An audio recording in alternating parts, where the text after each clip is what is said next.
everyone, welcome back to my YouTube channel. In today's video, I'm going to show you how to on off data saver in your device Vivo Y58.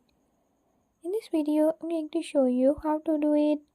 But before we get started, don't forget to hit the subscribe button and press the bell icon. Make sure to watch complete video and learn how you can do it. Let's get started.